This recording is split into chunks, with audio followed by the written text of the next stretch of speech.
tout notre cœur. Est-ce qu'on peut l'acclamer encore? Est-ce que vous êtes présents encore ce matin pour remercier Dieu pour ce qu'il nous accorde, pour la musique qu'il accorde à son peuple? Je bénis Dieu pour ces talents qu'il a donnés à son Église, pour ce qu'il nous a accordé ce matin, pour l'adorer. Et quand on adore Dieu, ça aussi amène la présence de Dieu dans son Église. Si Dieu pouvait ouvrir nos yeux pour voir ce qui se passe dans le ciel, ce qui se passe au milieu de nous, on a besoin de temps en temps que Dieu puisse nous ouvrir les yeux. Il sait doser, parce que s'il faisait souvent, je pense qu'on aurait pris la fuite même avec la présence de Dieu. Il est vraiment présent, mais c'est partiel. Quand je dis partiel, ça ne veut pas dire qu'il n'est pas pleinement dans ce lieu, mais on le voit partiellement, même s'il est pleinement présent dans ce lieu. Notre Dieu est vivant. Il est celui encore qui va nous parler. Il est tellement présent, il va nous parler. Le moment qu'il va nous parler, sa présence sera tellement palpable. Tu vas sentir la présence de Dieu dans ton esprit, dans ton âme. Car Dieu ne veut pas simplement parler à ton esprit, mais à tes émotions. Il veut les gérer. Il veut quelque part les neutraliser. Et Dieu veut t'emmener à l'adorer de tout ton être entier. C'est pourquoi sa parole est vivante. Sa parole produit en nous le vouloir et le faire. Cette parole nous permet d'entendre et que tu puisses entendre Dieu te parler à travers ce thème qu'il nous a donné depuis vendredi. On va aller encore en profondeur. Car souvent nous pouvons dire, ah non Seigneur, j'ai déjà parlé dessus. Mais est-ce que tu as vraiment parlé comme cela se doit? Chaque fois que le Seigneur nous dit un mot, lorsque nous réfléchissons, ça nous emmène plus loin. Amène comprendre le silence de Dieu, à l'interpréter. Car qui peut interpréter le silence de Dieu? Très souvent, ce sont ceux qui interprètent mal le silence. Car quand quelqu'un garde le silence, ton mari ou ton épouse garde le silence, tu interprètes mal. Tu commences à dire d'insultes dans ses pensées. Certes, il y en a qui insultent, mais ce n'est pas toujours le cas. Je ne pense pas que ton épouse t'insulte. Peut-être elle dit, ah, mon pauvre mari, ma pauvre femme. Mais bon, si tu le dis au fond de toi, si tu le sors dans ta bouche, ben, il va penser comme si c'est du mépris. Vous pouvez reprendre place devant ce Dieu qui va nous parler à travers ce thème de ce matin. Regardez avec moi. Les armes les plus redoutables du chrétien. Peut-être quelqu'un va me dire, non, non, non, pasteur, ce que tu as souligné, en fait, ce que je connais, moi, dans la Bible, en parcourant la Bible, ça m'a fait comprendre que ces armes sont vraiment redoutables devant l'ennemi et attirent la présence de Dieu. Et en même temps, ça m'a mené à réaliser que ce sont les armes des temps de la fin. Pour vivre pendant les temps de la fin, on a besoin des armes de Dieu. Sinon, qui pourra résister? Qui pourra résister vraiment devant la tentation, devant les épreuves? Ce qui nous rend forts, ce sont les armes que Dieu nous a données. Et quelles sont ces armes-là? Avant d'ouvrir la Bible, je vais les souligner d'abord. Et ensuite, nous allons prendre un passage que nous avons partagé vendredi, qui va nous emmener un petit peu à développer. Ces trois nous emmener à rentrer en profondeur. Les trois, je dis, la première, la prière. La prière. Je ne vais pas faire un cours en ce qui concerne la prière. Prier, c'est demander. Mais il faut savoir à qui demander. Parce qu'il y a des personnes que tu vas demander, tu ne vas rien obtenir. Mais avec Dieu, tu obtiens toujours. La deuxième arme que Dieu a donnée aux chrétiens, à son église, c'est les chants de louange. J'aurais pu rester en disant que la louange. Mais les chants de louange. Vous savez, on va, à travers le récit que nous allons prendre ensemble, on va comprendre l'importance des chants qui sont les chants de louange de Dieu. Il faut bien préciser. Parce qu'on peut dire chants de louange, ça ne veut rien dire. Mais les chants de louange de Dieu, C'est différent. Troisièmement, l'adoration. La Bible dit, ce sont les vrais adorateurs qui adoreront le Père en esprit, en vérité. C'est ce que le Père demande. C'est ce que le Père cherche dans son Église. Est-ce que Dieu va trouver en ce jour des vrais adorateurs? Adorer Dieu, c'est pas tout quand tout va bien. Là où Dieu va découvrir des vrais adorateurs, là, quand il y a des problèmes. Tu peux dire quelqu'un, merci, il est beau. Est-ce que si là, tu as des épreuves avec la personne, est-ce que tu vas lui dire toujours il est beau? Oh, il est belle? Oh, il est beau, elle est belle. Est-ce que... C'est facile de dire, je l'aime quand tout va bien. C'est facile d'adorer quand tout va bien. Mais les vrais adorateurs, ce sont ceux qui adorent Dieu en esprit et en vérité. C'est-à-dire, malgré les circonstances, ils demeurent intègres, ils ne changent pas. C'est ça la vérité avec Dieu. Est-ce que Dieu va les trouver ce matin dans son Église? Bon, permettez-moi d'aller aux Écritures qui va nous permettre de rentrer dans les Actes des Apôtres, le livre des Actions. On va le lire ensemble, Acte 16, à partir du verset 25. On aurait pu commencer au verset 16, mais je vais un peu citer un peu le verset 16 jusqu'au verset 24. Mais on va aller au verset 25. Il dit, vers le milieu de la nuit, suivez bien, Paul et Silas priaient et chantaient des louanges de Dieu.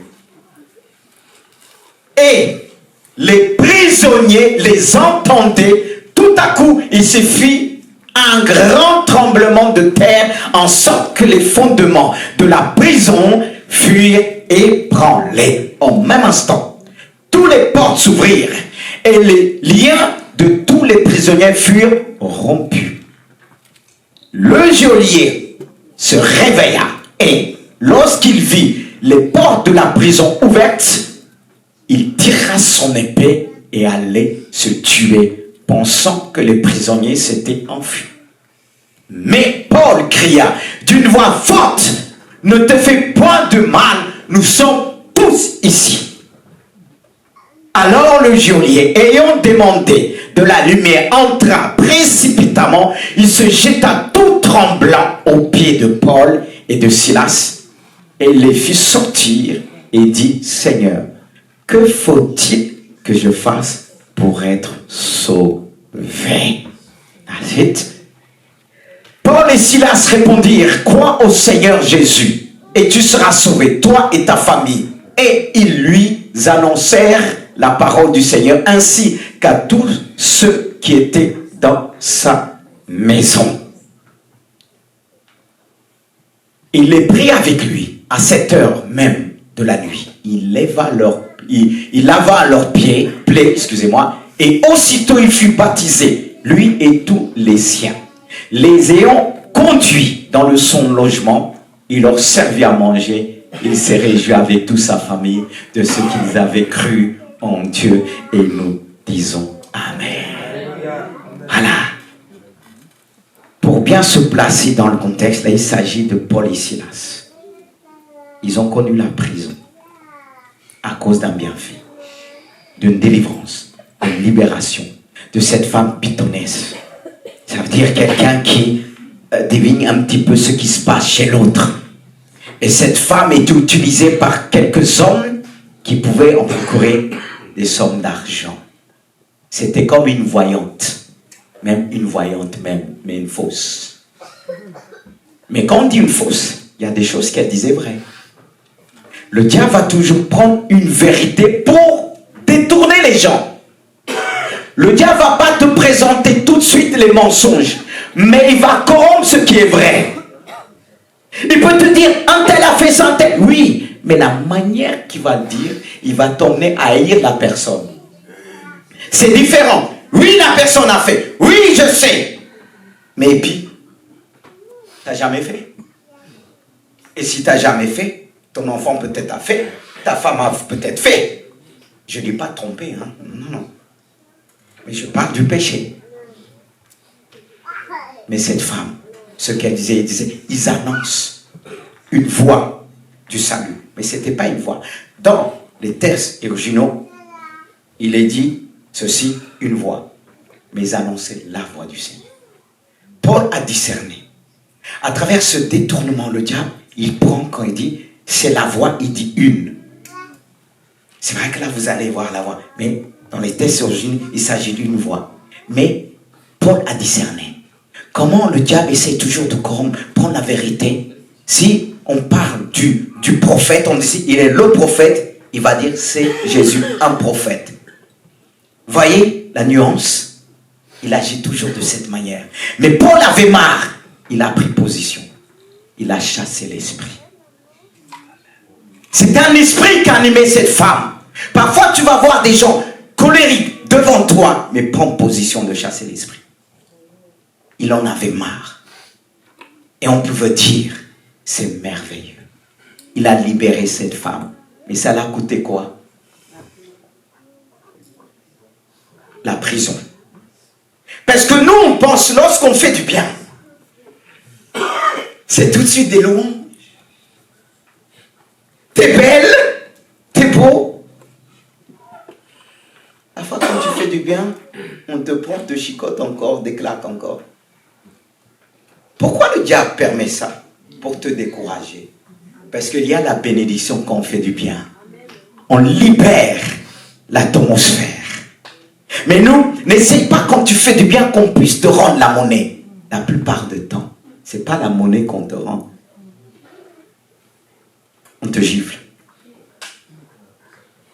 Et eux, ça leur a coûté la prison. Annoncez l'évangile de Jésus-Christ. Ne croyez pas, on va vous mettre le tapis rouge par terre. Il y a ceux qui disent, oh Seigneur, ça fait longtemps. Je fais ça, je fais ça. Et c'est de l'ego. Et quand tu lui dis ça, le Seigneur garde le silence. Il dit, eh bien, alors moi, qu'est-ce que j'ai fait pour toi? Est-ce que je te dis toujours, mon enfant, voici ce que j'ai fait pour toi, voici ce que j'ai fait pour toi? Est-ce qu'on peut rembourser vraiment Dieu? Franchement, non. Et eux, ça leur a coûté la prison. Est-ce qu'ils ont utilisé cette arme? Lamentation de Jérémie? Parce qu'il y en a qui seront capables de dire, mais il est écrit dans la Bible, lamentation de Jérémie, alors je me lamente. Tout ce qui est écrit dans la Bible, c'est pour nous instruire. Ça ne veut pas dire c'est écrit, c'est bon pour nous. Ça ne veut pas dire c'est écrit, tu dis, il est écrit lamentation, alors moi je vais me plaindre. Comment ça te plaindre, tu vas voir. Si ça va changer quelque chose. Mais non. Qu'est-ce qu'ils ont fait? On revient au début. Il dit vers le milieu de la nuit. Non. Toi, si tu arrives des problèmes, vous savez, il y a ceux quand ils ont des problèmes, ils cherchent vite fait le sommeil, il y a d'autres qui prennent des médicaments, il faut que je dors, il faut que je dors, il faut que je dors. Je souffre tellement, Seigneur, fais en sorte que je dors. Et si je dors, que je ne me réveille plus. Tu vas te réveiller. Hein? Il y a même ceux qui prennent des médicaments, ils ne partent pas. Ils sont encore là. Ils prennent des doses de médicaments, ça ne passe pas. Dieu va dire, tu vas ouvrir les yeux. Tu vas comprendre, tu vas témoigner en disant que tu avais pris des médicaments, mais tu es encore là. Alléluia. Parce que Dieu veut que tu sois encore là. Mais écoute bien. Revenons sur Paul et Silas. Au milieu de la nuit, c'est là qu'il se passe des choses dans le monde invisible. Le moment qu'on se dit on va dormir, toi tu dors, mais il y a un qui dort jamais. Lui, il est jamais au chômage. Parce qu'il sait que ses jours sont comptés. Pendant toi que tu dors, il va dire dors. Mais eux, au milieu de la nuit, qu'est-ce qu'ils ont fait? Est-ce qu'on commence à dire? Parce qu'on les a bien chicotés. À cause de l'argent. Vous voyez ce que les gens sont capables de faire? T'accuser. Mais le vrai problème, que ces gens-là ne pouvaient plus avoir de l'argent à cause de la femme. Parfois, quelqu'un va être en colère, c'est que c'est à cause de l'argent, tu le dois 1 centime. Il ne va plus te parler.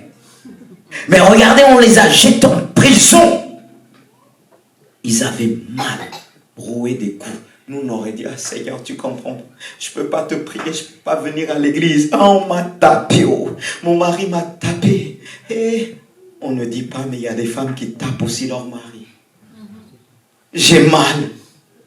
Je ne peux pas te prier. Je ne peux pas te remercier. Et tu me donnes de te remercier, de te prier. T'es pas bien.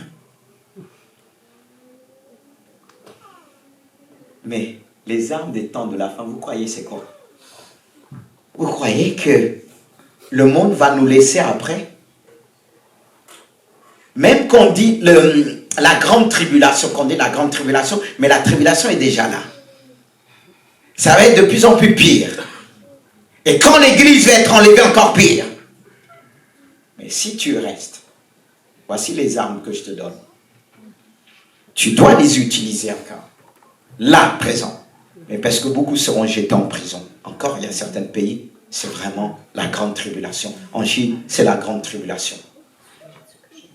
Parce que cherchent les chrétiens partout. C'est la grande. Mais ça va se répandre à une grande échelle mondiale. Cette persécution qu'on voit en Chine, ça finira par se répandre. C'est pour ça qu'il ne faut pas rester. Mais ça ne veut pas dire que tu ne restes pas, tu vas dire que tu ne vas pas utiliser ces armes. Ces armes vont te permettre de manifester la foi. Surtout la prière. La prière, comme je l'ai noté, ce que la prière est capable de faire, bien-aimé. Dieu nous a donné une arme puissante. Mais est-ce qu'on réalise ce que c'est la prière? Comme eux, ils ont réalisé. Au milieu de la nuit, ils savaient, ils se sont mis debout. Ils priaient vers le milieu de la nuit. Paul ici a prié, chanté les louanges. Ils priaient de tout leur cœur. Frères et sœurs, c'est dans des situations difficiles. Alors que les gens diront, elle est en prison. Il est en prison, c'est fini. Il nous fatiguait. Elle nous fatiguait avec son Jésus. Elle nous fatiguait sa prison. Mais aujourd'hui, on l'a cherché. Elle est en prison. Et ils ont dit, non, non, non, non, non. Cette arme est en nous. Le monde doit connaître l'arme que Dieu nous a donnée. La prière nous donne l'accès à toute la puissance de Dieu. Elle active la puissance du Saint-Esprit. N'est-ce pas qu'il est dit, lorsqu'on prie, le Saint-Esprit nous vient en aide. Si tu pries vraiment, le Saint-Esprit va te dire, mais voici devant toi, je vais t'inspirer, je vais te donner des paroles, je vais t'emmener à comprendre, à connaître les réalités spirituelles. Le Saint-Esprit nous ouvre les yeux. Et on doit connaître le Saint-Esprit. Et on doit savoir, lorsque nous prions, on n'est pas tout seul. Le fait qu'il priait, le Saint-Esprit est venu. Parce que personne ne peut mettre en prison le Saint-Esprit. Le Saint-Esprit les a poussés à chanter les louanges, bien-aimés de Dieu. Car la prière de louange est centrée sur la personne de Christ. C'est-à-dire est théocentrique. Car elle chante Dieu pour lui-même et lui rend gloire au-delà de ce qu'il fait, parce qu'il est. Le fait qu'il priait les louanges de Dieu. Ils ont eu cette capacité qui était au-delà, au-dessus des douleurs, au-dessus de ce qu'ils pouvaient ressentir, au-dessus de ce que l'âme peut ressentir à ce moment. Car l'âme veut fuir, mais tellement ils priaient les louanges de Dieu. Dieu a emmené à centrer leur esprit sur sa présence. Mais si tu te tournes vers les lamentations, non, tu n'auras plus de force de combattre dans la prière. C'est pourquoi le peuple de Dieu a du mal à tenir dans le jeûne et la prière. Car ce ne sont pas des prières de louange qui va centrer les choses. Et quand on prie d'une manière, je ne sais comment dire, on va vite fait s'endormir. Comme Pierre, Jacques et Jean à la montagne. Je ne sais plus, c'est dans Gethsémane. Ils sont endormis. Ils n'ont pas prié d'une manière à être centrés sur la personne de Jésus, qu'élève le Seigneur Jésus. Ils se sont endormis. Et beaucoup viennent à l'église pour prier pendant le temps de jeûne et prière et il dort. Et ça devient pesant. Parce que quand toi tu viens dans là-bas, tu dors. Quelqu'un qui dort, il se relâche. Quand tu viens, tu dors. Hein? Ça fait quoi ton corps? Et spirituellement, ça fait comment à l'église? Et ça devient pesant. Quand on pousse, on rame. On rame. On rame. Parce que beaucoup dorment. Encore si tu dormais spirituellement, mais tu dors spirituellement, moralement, physiquement. Waouh!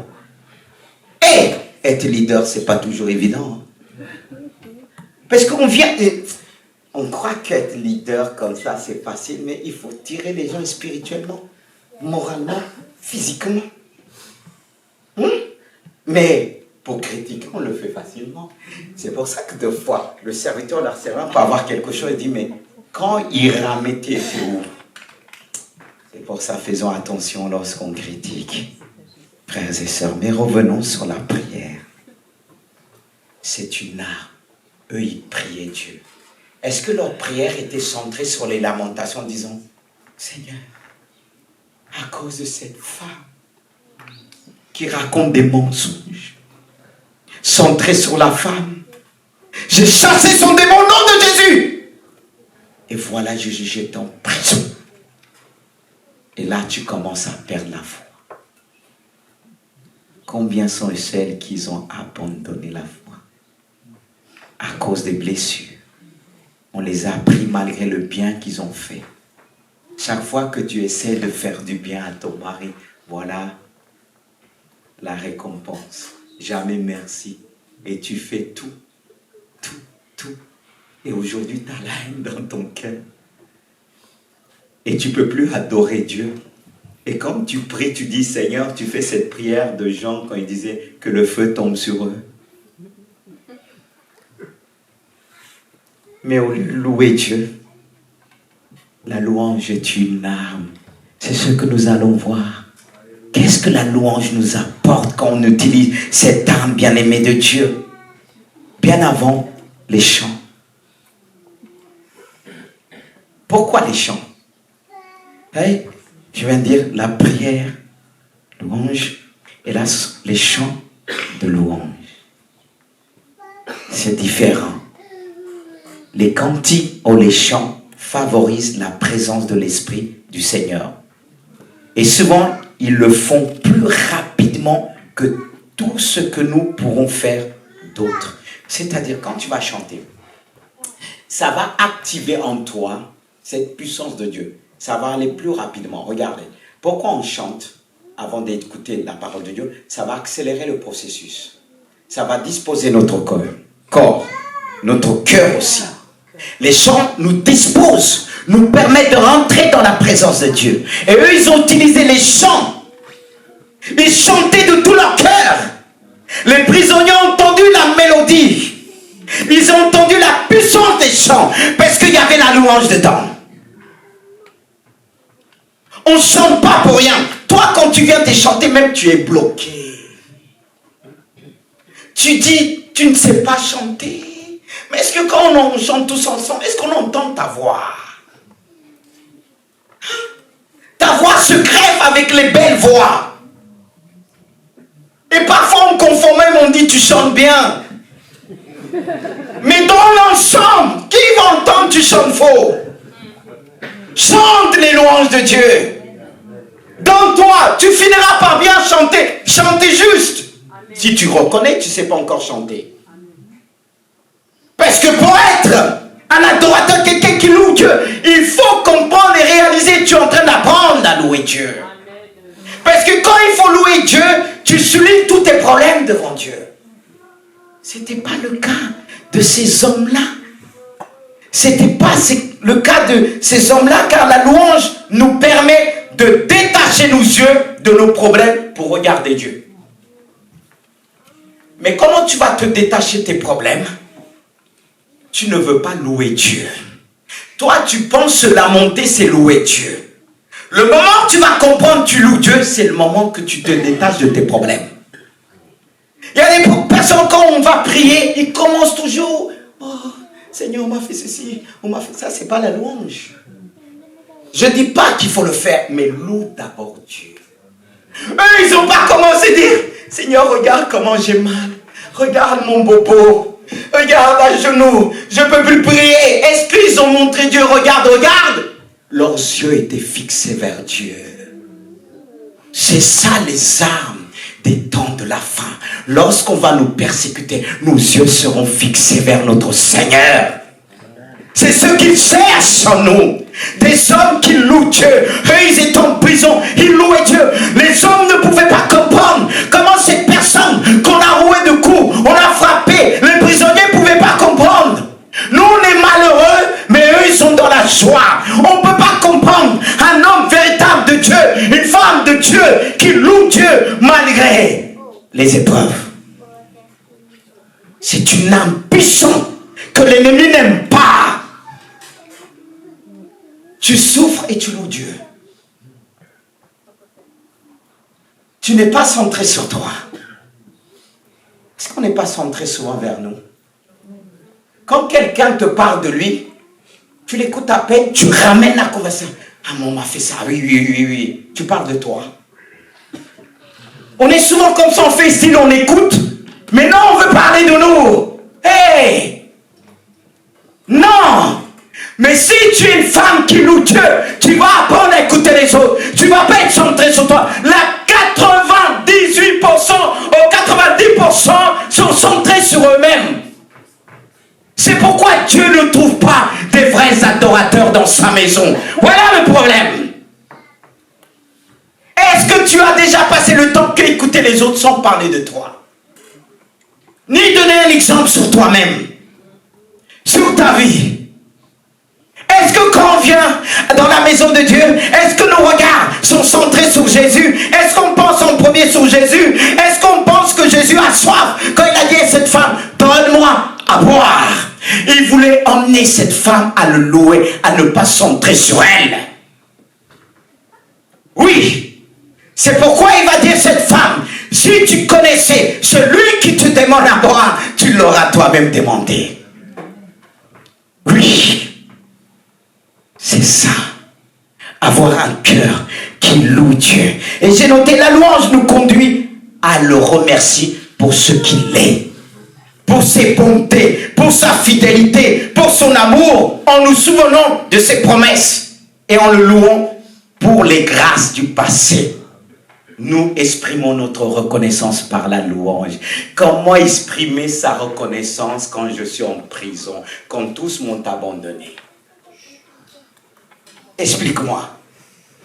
Pour que Dieu puisse dire de toi, tu es une femme que tu loues Dieu, c'est le moment que tu vas être dans ton désert. Quel état d'esprit que tu vas avoir dans le désert? Est-ce que dans le désert, tu vas le remercier pour t'avoir conduit dans le désert, pour faire de toi une femme forte? C'est la plus grande formation. Quand les gens diront tu es forte, c'est lorsqu'ils vont t'observer dans ton désert. C'est pas quand tu es riche, tu es belle avec eux, ils vont te dire tu es forte. Belle ne veut pas dire forte. Beau ne veut pas dire forte. Beau, ce n'est pas dans la bouche. C'est dans l'action. Quand tu n'as pas encore vécu la tempête, ne dis pas que tu es fort et forte. Ne dis pas que tu aimes Dieu. Oh, je ne veux pas te décourager ce matin. Si Dieu a dit à Satan, as-tu vu mon serviteur Job? Dieu pouvait le faire confiance dans ce domaine-là. Job n'a pas abandonné Dieu dans la tempête. Il a perdu ses enfants, sa richesse. Il a continué à dire, le Seigneur a donné. Il a repris, que le nom du Seigneur soit béni. Eux, dans leur prison, ils n'ont pas dit c'est injuste. Ils n'ont pas commencé à dire la vie c'est injuste. Mes collègues sont injustes. Ils n'ont pas perdu de temps. Ils n'avaient pas de tapis, pas de chaise. Ils ont commencé à adorer Dieu. Ils commençaient à louer Dieu. C'est ce que Dieu recherche, les vrais adorateurs. Est-ce que Dieu peut trouver cela à l'église? C'est pour ça qu'on a besoin de la prédication. On a besoin. On a besoin de ce message. Parce que nous, les chrétiens, on dit, oh, on aime Dieu. Je loue Dieu. Louer Dieu, c'est dans des moments de difficulté qu'il va voir si tu loues en vérité. s'il n'y a pas de changement, si tu es vrai dans tes louanges, parce qu'il y en a, quand ils louent Dieu, quand ils souffrent, ils disent Seigneur, dans leur cœur, tu m'as abandonné, je vais lâcher l'église, j'ai abandonné l'église, c'est pas juste, et tu as béni frère un tel, sœur un tel, tout ce qui était bon, tu lui donnes. Mais est-ce que tu sais comment il est passé dans la tempête, dans le désert? Est-ce que tu le sais?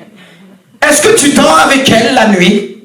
Est-ce que tu l'as suivie depuis son enfance pour dire, elle a tout, elle a payé le prix? Mais toi, tu as du mal, le peuple de Dieu. Quand il commence à vivre des choses, il commence à blâmer l'homme de Dieu. Il n'est pas assez puissant, parce que s'il est puissant, ça va me défendre. Non, mon onction n'est pas que pour toi. Non! C'est le moment quand là où tu passes que les gens vont dire, ah, il aime vraiment Dieu. Il loue vraiment Dieu. Je me rappelle ces hommes qui sont venus pendant mon épreuve. Ils ne comprenaient pas. Quand j'ai dit, j'ai la joie, je bénis Dieu, ils pensaient que c'était un fleuri, je faisais semblant. Des hommes de Dieu. Parfois, je dis même ceux qui prêchent, je suis là pas pour condamner. Je dis, mais moi, je veux vivre ce que je prêche. Et même, on te conseille d'aller voir un psychologue, on te conseille. Je n'ai rien contre les psychologues, mais des hommes de Dieu qui va dire, va te faire suivre. Moi, je ne comprenais pas. Parce que quand je lis la Bible, certes, je ne méprise pas ceux qui le font. Je ne méprise pas parce que Dieu parle d'acte d'une manière. Mais si je peux recevoir ce Dieu direct, j'ai une fatiguée pour payer l'essence. Or que je n'ai pas besoin de payer l'essence, je loue Dieu, son esprit me donne la force. Et parfois on dit, je lui dis, c'est pas normal. Quoi? Qu'est-ce qu'on prêche? Qu'est-ce qui n'est pas normal? Il y a des incrédules dans la foi. Je ne dis pas que quand il arrive quelque chose, on ne pleure pas. Mais quand Dieu dit, ne pleure plus. Tu as pleuré, il y a un temps pour tout. Voici, je te donne ma force. Loue-moi. Et quand tu commences à centrer les choses, tu ne vois plus tes problèmes. Mais derrière tes problèmes, tu vois la gloire de Dieu. Tu vois plus loin. Et ce qui te pousse à louer Dieu, ce qui te pousse à dire, mon âme bénit l'Éternel, oublie aucun de ses bienfaits. Il y a ceux qui se vendent, c'est des hommes, c'est des femmes. Je supporte. Tu supportes quoi? Arrivé le problème, t'as maudit Dieu. On t'a pas entendu, mais lui t'a entendu. Et les oiseaux du ciel l'ont apporté cela. Le peuple d'Israël, quand ils ont sorti d'Égypte, dit hey, Moïse, Moïse, tu es le plus beau. Ils ont même composé des chants. C'est bon, hein, quand il faut composer des chants. Mais il faut que ces chants demeure dans ton esprit, dans ton âme, dans toute ton être. Marie même, sa soeur, prenait le tambour. Moïse, Moïse. Et à cette fois, on a dit, il a gagné. Moïse, Moïse. Mais quand il n'y avait plus d'eau, qu'une seule épreuve, ils ont commencé à se rappeler de la viande en Égypte. Mais ils ne pensaient plus à l'esclavage, à la dureté de Pharaon. Mais les hommes, ils ont vu la mer rouge. On oublie vite, hein. Il y a des gens qui sont venus, ils ont été guéris. Et ils ont dit, pasteur, je viendrai toujours. Ils sont où? Quand on dit où est l'eau? Ils sont plus là. Mais si vous les entendez, vous dites, ah, eux, ils ne vont plus quitter après Roboloc. On a l'habitude. Tout le monde ne fait pas ça. Je bénis Dieu. Mais le peuple oublie vite. La mer rouge s'est ouverte. Paf. Ils ont vu tous les Égyptiens exterminés. Mais quand est venue l'épreuve, Dieu nous éprouve. C'est facile de dire qu'on aime, on voulait suivre Dieu. Quand est venu l'épreuve, il n'y avait rien à manger. Et Dieu permet que parfois on n'a rien à manger. Parce que quand tu n'as rien à manger, là, ça change. Hein? Il y en a qui deviennent méchants. Ils vont voler, soi-disant, je vais voler les riches. Est-ce que le fait que tu ne manges pas, tu vas voler? Demande-lui, peut-être qu'il va te donner. Le vole pas. Voyez le monde? C'est facile de dire, je suis Dieu. Dieu dit, d'accord, tu vas me suivre, mais je vais t'éprouver. Le premier désert qui arrive, tu fais comme le peuple d'Israël. Dieu, tu ne peux pas le taper, mais Moïse, Ils ont commencé à maudire Moïse. Et Dieu, qu'est-ce qu'il a fait? Moïse a pris un bâton, l'a jeté dans l'eau, il a saigné l'eau. Ils ont bu, ils étaient bien contents. Après un moment, c'était quoi? La faim. La soif et la faim. Dieu t'éprouve à travers la soif spirituelle, physique. Il nous éprouve toujours. Et là, maintenant, c'est la faim. Ah, là, ils ont dit non. Là-bas, on mangeait la viande. Là-bas, on mangeait la viande. Parce qu'il y a des personnes, peu importe qu'ils soient esclaves de Satan, mais prévus, ils mangent la viande. Oui. Et vous croyez que l'église, elle est différente? Pas tous, hein. Quand est venu les épreuves ici, avec l'urbanisme, là, les personnes qui m'ont acclamé c'est de Dieu, c'est les mêmes qui m'ont calomnié. Heureusement, mes regards étaient fixés sur Jésus, parce qu'on peut abandonner le ministère. On va se dire, qui est avec moi vraiment? Quand ça va mal, tout le monde nous dit. Pas tout le monde, précise bien. Mais on a besoin d'être éprouvés tous. Tous, quand Dieu se prête à faire quelque chose dans son église, il éprouve tout le monde. Tout le monde y passe. Parce que c'est facile d'être gentil et bon, quand tout va bien, tu t'habilles bien, tu n'as pas faim. Mais quand tu as faim, est-ce que tu vas bien t'habiller? Parce que si tu as faim, tu t'habilles bien, tu vas te courber. Et l'habit que tu as, ça ne va pas donner bien sur toi. D'où Dieu nous éprouve pour voir qu'est-ce qui est caché, ce que tu ne connais pas en toi. Il y a des personnes qui ont dit, Pierre a dit à Jésus, je te suivrai partout. Dieu a permis l'épreuve et il a renié Jésus. Ce n'est pas que Jésus l'a abandonné. Jésus voulait dire, tu vois ce que tu es, ce qui se trouve en toi. Mais si Dieu nous dit tout de suite ce qui se trouve en toi, tu vas nier. Il va permettre l'épreuve.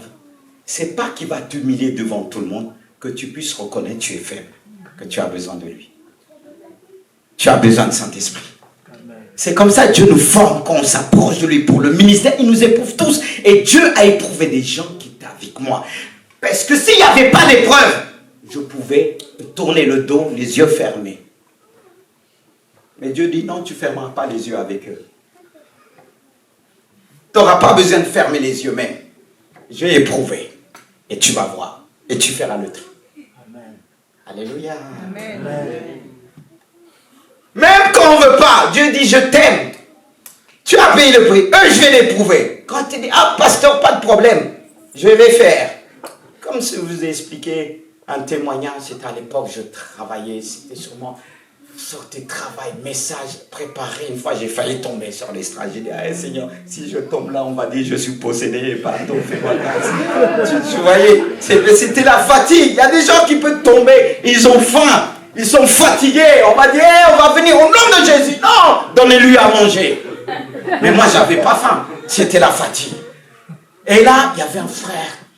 Il disait, il n'y a pas de problème, tu es bien costaud, tu peux compter sur moi. Je vais faire les chants et tu vas prêcher. 2 fois. Vous savez qu'est-ce qui s'est passé? Le moment, l'heure est arrivée, il disait, sa femme téléphone. La femme là, je l'aime bien, mais il y a des choses que tu dois obéir, mais pas ça. Une fois, elle a dit, la 3e fois, j'ai dit, passe-moi ton mari. Et j'ai entendu la voix. J'ai dit, et puis toi, il n'a pas t'envoyé. Pour des affaires comme ça, il t'envoie. Et je lui ai dit, tu joues l'homme, mais la prochaine fois, ne me dis pas que tu vas faire. Tu es où? Pourquoi t'envoies ta femme si tu es un homme? Il y a ceux qui envoient leur femme. J'ai dit la vérité. Pourquoi tu envoies ta femme? Tu me dis toujours que tu es là. Tu crois que moi aussi, je n'ai pas d'épreuve? Je travaille aussi comme toi. Et plus on travaille de plus, l'évangile, pasteur encore stagiaire à l'époque. Et surtout quand on est pasteur stagiaire. C'est du boulot. Quand on te dit va à gauche, tu dois aller à gauche. Quand on te dit va à droite, tu dois aller à droite. Et lui, quand il m'a dit ça la première fois, j'ai dit wow, voilà un frère que je pourrais, qui me reposait. Mais vous parlez, c'était le vent. Mais il y a beaucoup comme ça parfois dans l'église. C'est pour ça que quand quelqu'un dit on va faire, je regarde comme ça. Si quelqu'un à côté dit le pasteur ne veut pas. Non mais je regarde d'abord.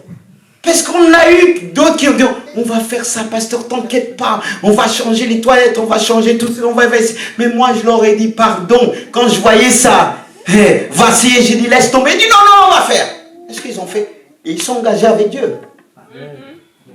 Parce que Dieu garde le silence, après tu vas être bloqué. Si tu ne pries pas, pour savoir, Dieu va dire, tu as trop parlé. Quelqu'un qui parle trop là, comment il peut être centré sur Dieu? Bien-aimé de Dieu, on a besoin d'être éprouvé. C'est facile de dire, on loue Dieu, mais quand on est éprouvé, on continue à louer Dieu, le ciel s'arrête. Il dit, je peux que siéger au milieu de la louange de mon peuple, parce qu'il me loue de tout leur cœur. Et voilà, je suis descendu. Quand Dieu est descendu dans cette prison, il louait Dieu de tout leur cœur. Et quelque chose s'est passé, bien-aimé de Dieu. Qu'est-ce qui s'est passé dans cette prison? Alléluia. Un tremblement de terre. C'est pas que la prison qui tremblait. En dehors de la prison. Quand on prie de tout notre cœur, on loue Dieu. Il y a des choses qui se passent dans le monde des ténèbres. Pas simplement dans le lieu, pas simplement dans l'endroit, mais plus loin. C'est pourquoi le diable a peur de ceux qui louent, adorent Dieu de tout leur cœur. Parce qu'il sait que ses affaires vont être gâchées. Parce que toi, quand tu pries, tu conditionnes le Seigneur. Mais l'église de Dieu, elle s'étend par la puissance de la louange. Quand tu pries dans ta maison, quand tu loues dans ta maison, il y a des dégâts qui se passent dans le monde spirituel. Si Dieu nous donne cette image d'une manière physique, d'une manière palpable, elle existe aussi d'une manière invisible. Mais Dieu n'a pas encore commencé à utiliser ta louange parce que tu es centré sur toi. Le moment que tu vas commencer à voir cette maturité spirituelle, dire, si je vis pour toi. Je vis pour toi et je vais mourir pour toi. Parce que la mort me rapproche de toi. La mort me donne encore plus de puissance. Parce que si tu meurs selon la chair, l'esprit va être puissant en toi. Et eux, ils étaient vraiment morts. Soumis à mort, charnellement, selon la chair en prison. Comment on pouvait les mettre? Ils étaient déjà morts. Mais ils avaient la puissance de l'esprit. La puissance de l'esprit. Et il est dit, alléluia. Tout à coup, c'est fait un grand tremblement de terre. En sorte que les fondements de la prison furent ébranlés. Un tremblement de terre, c'est l'extérieur, et dans la prison, les fondements de la prison, les fondements ténébreux se sont ébranlés. Voilà la puissance de la louange. Car les temps de la fin, on viendra prendre des hommes et des femmes de Dieu, mais leur force sera la louange. Leur force sera la louange. Et ceux qui viendront les prendre, ils vont tomber. Beaucoup tomberont. Parce que autour d'eux, la terre va se mettre à trembler. Lorsqu'ils vont louer Dieu, pas simplement la terre, mais dans le lieu où ils se trouvent, les fondements vont être ébranlés. Et remarquez une chose, il y avait un tremblement de terre, mais eux, ils étaient tranquilles. Les fondements se sont ébranlés, mais pas là où ils étaient. Là où ils avaient posé leurs pieds. Dieu sait faire la différence. Mais la puissance, le miracle ne s'est pas arrêté là. Lorsqu'il vit, il dit aussi ébranlé. Au même instant, c'est pas fini. Toutes les portes s'ouvrirent. La louange ouvre les portes de la prison. Ouvre les portes des prisonniers. Ouvre les cœurs, car les prisonniers les entendent et les écoutaient. Tu veux ouvrir les portes des séjours des morts. Là où des âmes sont prisonniers, là où des âmes, des hommes et des femmes de ta famille sont prison. La preuve, ils font toujours la même chose. Ils se disent toujours, j'ai essayé de faire, j'ai essayé de changer, mais je ne peux pas, parce qu'ils sont en prison. Et toi, tu veux les sauver intellectuellement. Il faut utiliser les armes spirituelles. La louange Une prière qui est centrée sur Dieu, non sur toi, non sur tes souffrances, mais sur la gloire de Dieu. Et ils ont centré leur prière sur Dieu. Et Jésus agit en puissance. Et les portes sont ouvertes. Lorsque tu vas louer Dieu, de tout ton cœur, les portes vont s'ouvrir. Et toi, le fait que les portes sont ouvertes, tu vas dire, ça y est, ils sont libérés. Il y a encore une autre étape. Il y a encore une autre étape. Le tremblement de terre n'a pas emmené tout de suite l'ouverture des portes. Ils ont continué. Ils ont persévéré. La persévérance est aussi une clé. La persévérance dans la prière. La persévérance dans la louange. Et les portes, paf. Mais là encore, tu dois persévérer. Il y a ceux qui s'arrêtent vite. Les portes sont ouvertes. Tu dis, ils sont ouverts. Mais après, il ne faut pas s'étonner. Tout n'est pas fait. Tu dis, je ne comprends pas. J'ai vu les portes s'ouvrir. Mais qu'est-ce qui se passe? Persévère. Persévère jusqu'au bout. Acheter la Bible. Il dit, sans la persévérance, nous ne serons sauvés. Et ils ont persévéré. Et la suite, c'était quoi? Ébranlé. Les portes sont ouvertes. Et il est dit, à un même instant, tous les portes s'ouvrent. Et les liens de tous les prisonniers furent. C'est la même chose dans le monde spirituel. Tu jeûnes, tu persévères dans la louange, dans les chants.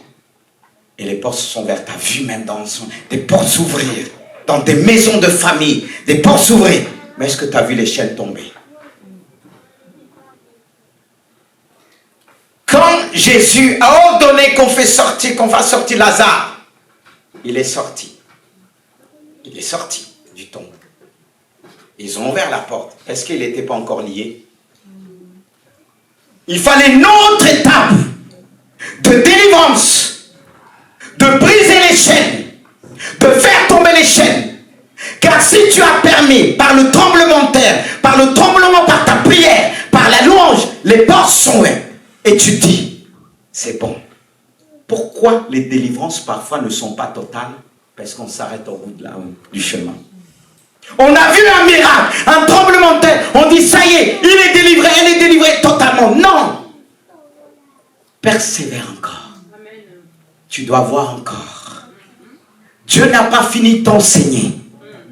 C'est vraiment la délivrance de voir les chaînes tomber. Les chaînes sont tombées. Et ça a libéré les prisonniers. Mais, il y a encore une autre étape. Ils étaient en prison. Parce que le fait que j'ouvre la porte, est-ce que tu vas franchir la porte? Le fait que tu es libre. À l'époque aux États-Unis, les esclaves, il y en a qu'on a libérés et ils étaient perdus. Ils n'ont pas franchi la porte de leur maître. Ils sont restés. Et pourtant les chaînes sont tombées. Et beaucoup de chrétiens aujourd'hui sont comme ça, même les membres de ta famille. Les chaînes sont tombées. La porte ouverte. Mais ils sont restés dans la cour de la prison. Quand Dieu nous libère, il ouvre les portes, il brise les chaînes, marche, sors. Pierre a connu cela. Quand l'ange est venu, comme l'église est priée, les chaînes sont tombées, les portes se sont ouvertes. Il se levait, il a passé, il a franchi la porte. Il est venu rejoindre ses frères. Il pouvait laisser. Alors je ne comprends pas. C'est quoi le miracle? Marche par la foi. Tu dois sortir par la foi maintenant. Que tu es libéré. Tu dois rentrer dans cette dimension. Qu'est-ce qui s'est passé à la suite? Il dit bon. Et il y a quelque chose qui s'est passé.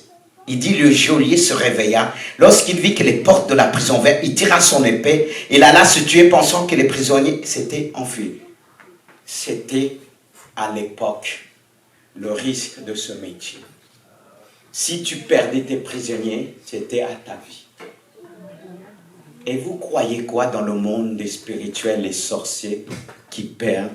Le diable ne rigole pas. Quand on libère les gens, ça fait des dégâts de l'autre côté. Il y a des pertes. Il y a des pertes. Demande à Dieu de t'ouvrir les yeux, tu vas comprendre. Il y a des pertes. Tu peux entendre, un tel est mort là. Parce que c'est pas répondu. L'autre, je le connais comment? Il était dans ton problème, tu ne savais pas. Hypocritement, il te disait, je t'aime. Mais est-ce qu'il t'a aimé dans des moments difficiles? Est-ce que son amour était là? Je ne pense pas. Laissez-moi avancer. Dans quelques minutes, je vais vous libérer. Mais, qu'est-ce qui s'est passé? Regarde, Paul lui dit, on est tous là. Est-ce que Paul est resté? Il est sorti plus tard. Et quand il est sorti, on a soigné ses plaies. Il y a un temps pour tout.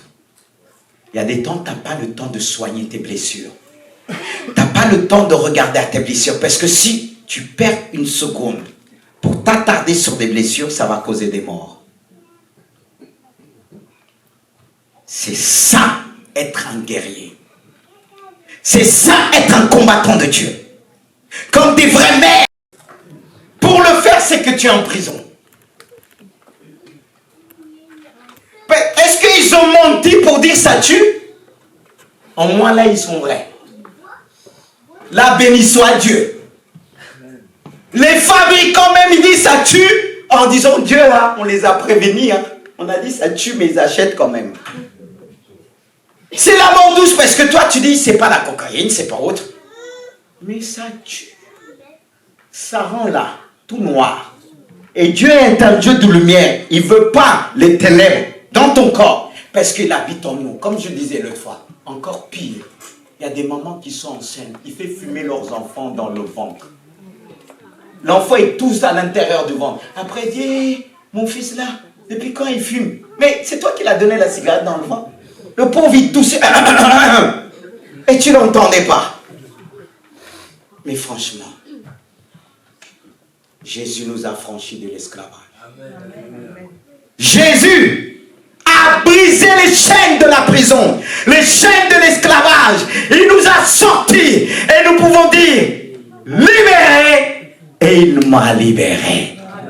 Est-ce que Christ a libéré ce matin? Est-ce que la parole que tu as entendue libère? Car cette parole produit en nous la vie. Et si je prêchais de cette manière, c'est pour te donner la vie. Parce qu'il y a certains qui sont têtus. Tu joues avec la mort. Tant que tu n'es pas par terre, tu dis c'est bon. L'être humain, il est fou. Si ce n'est pas la grâce de Dieu. Franchement, on croit qu'on est fort. Mais va voir ces gens à l'hôpital qui se croyaient comment la cigarette en train de les tuer. Et toi, pour être un homme, on te dit t'es pas un homme, fume un petit peu pour montrer. Ça, c'est la folie. C'est le diable qui te dit un homme. Est-ce que le diable m'a mis un homme même? Il utilise les hommes. C'est pas un homme, c'est un esprit. Il utilise les hommes. Alors il te dit si tu es un homme, prends. Suis Jésus, la louange. Tu vas t'oublier. On a besoin de s'oublier. C'est ça la crainte. On a toujours, même qu'on réagit, pourquoi on réagit? Parce qu'on n'est pas vraiment mort, hein, mais il faut mourir comme Jésus. Quand on a donné le claque, il était là, il dit, non, il est resté intact. On doit le ressembler. Et pour le ressembler, il faut être libéré. C'est pourquoi j'aime ce chant, on va le chanter. Libéré. Est-ce qu'on peut se mettre debout?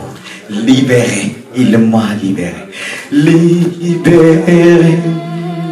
Il m'a libéré. Libéré. Oui, j'ai la victoire. Libéré. Du péché de son pouvoir. Gloire à Dieu, Jésus m'a vraiment dit. Je vous entends pas. Est-ce qu'il vous a libéré? Alors chante avec nous. Libéré. Il m'a libéré. Oh oui, libéré. Oui, j'ai la victoire. Libéré. Du péché de son pouvoir. Gloire à Dieu, Jésus m'a vraiment libéré. Alors chante. Libéré. Il m'a libéré, mon frère. Libéré. Oui, j'ai la victoire. Libéré. Du péché de son pouvoir. Gloire à Dieu, Jésus m'a vraiment libéré. Est-ce que vous les entendez? On les écoute. Ah bon? Oui.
vraiment libéré. Qu'il ait ébranlé les fondements des prisons. Il y a eu un grand tremblement de terre dans la ville de Gisors, dans le département de l'Eure, dans la région de Normand. Il y a eu un grand tremblement de terre. Quelque chose s'est passé en ce jour. Est-ce qu'on peut acclamer Dieu en disant libéré? Alléluia! Oh, tu nous as libérés encore ensemble. Le monde des ténèbres entend. Alléluia! Encore ensemble. Libéré.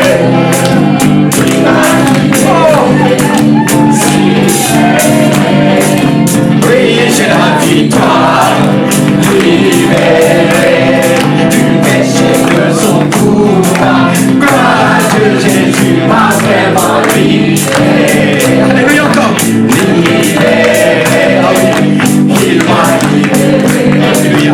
Libéré, oui, j'ai la victoire, libéré du péché de son pouvoir. Gloire à Dieu, Jésus m'a vraiment libéré.